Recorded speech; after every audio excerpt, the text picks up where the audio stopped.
Hey, I'm Jessie. Science can be scary. I'm here to make it less scary. Today's question is... Hey, Jessie. So I have a real important question for you. I've been watching a lot of zombie movies and TV shows, and it really got me thinking how plausible zombies and walking corpses would be when you take into account body decomposition. That's a really great question, especially because we see these things all the time on our movie screens, TV screens. I like turtles. In our nightmares. Some call them zombies, some call them walkers, some call them spooky boys. But at the end of the day, they're all made of the same stuff. How long it takes a body to decompose depends on a number of factors. Is the body buried? Has it been embalmed? Is it in a coffin? Is the body in water? Have the maggots or vultures found it? Ugh. Is it near a sweltering equatorial jungle or buried under a snowy avalanche in the Arctic? Okay, taking this whole zombies aren't real thing out of the equation, how long would it take for a regular zombie or your own body to decompose? Because we're all gonna die, and our bodies will rot, and then we will be nothing. Cut my life into pieces. Anyways, let's take a look.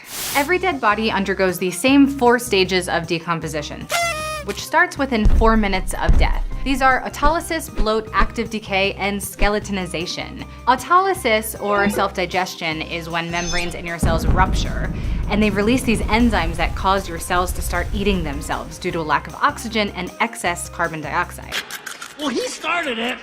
This happens within about 1 to 3 days. And this is also the stage that rigor mortis, or that muscle stiffness, kicks in. There's also algor mortis, fun fact, which is called death chill, in which your body starts to cool down after you die about 1 degree per hour until it reaches room temperature. That's why dead bodies are cold. Cold to the touch, because technically they're room temperature.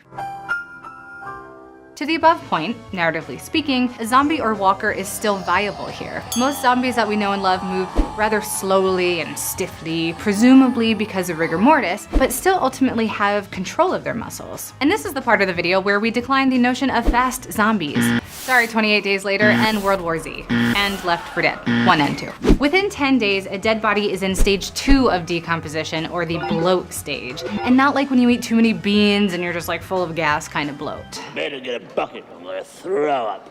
No, actually it is that kind of bloating, in the sense that the bloating is caused by the gut bacteria breaking down all of the enzymes and releasing tons of disgusting smelling gas that also actually like swells your body from the inside. Remember that part in Space Jam?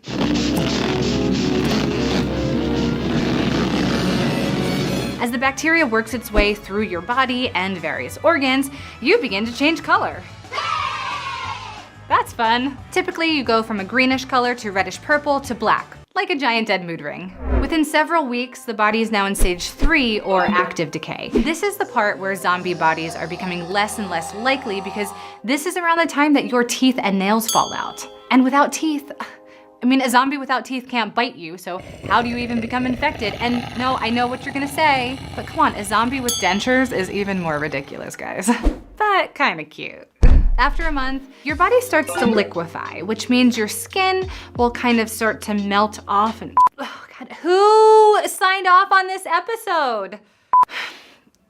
You're gonna melt. Sorry. I'm melting! Melting!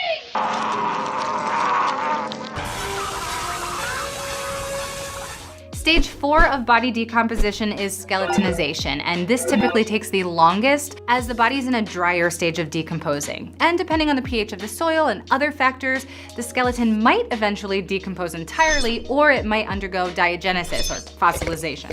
So at this point, zombie bodies are completely useless and have now entered Army of Darkness territory. Of course, in terms of zombies or walkers or spooky boys, it's hard to say what factors may contribute to the slowing down of this natural decomposition process, since we have yet to study them outside of the realms of fiction. However, if I had to take a gander, I would assume that there is some sort of functionality within the parasitic nature of the zombie host that symbiotically allows for an extended usage of the vessel somewhere between autolysis and skeletonization. Just my thoughts. In summation, if a zombie or walker apocalypse really were to happen, their bodies would only be viable for 2 to 3 weeks before they fully melt.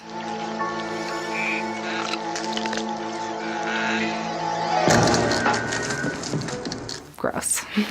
Hey, thanks for watching. Don't forget to send in your thoughts and questions to @GammaRayTV and @JessieScience on Twitter, and we'll see you next time. Peace.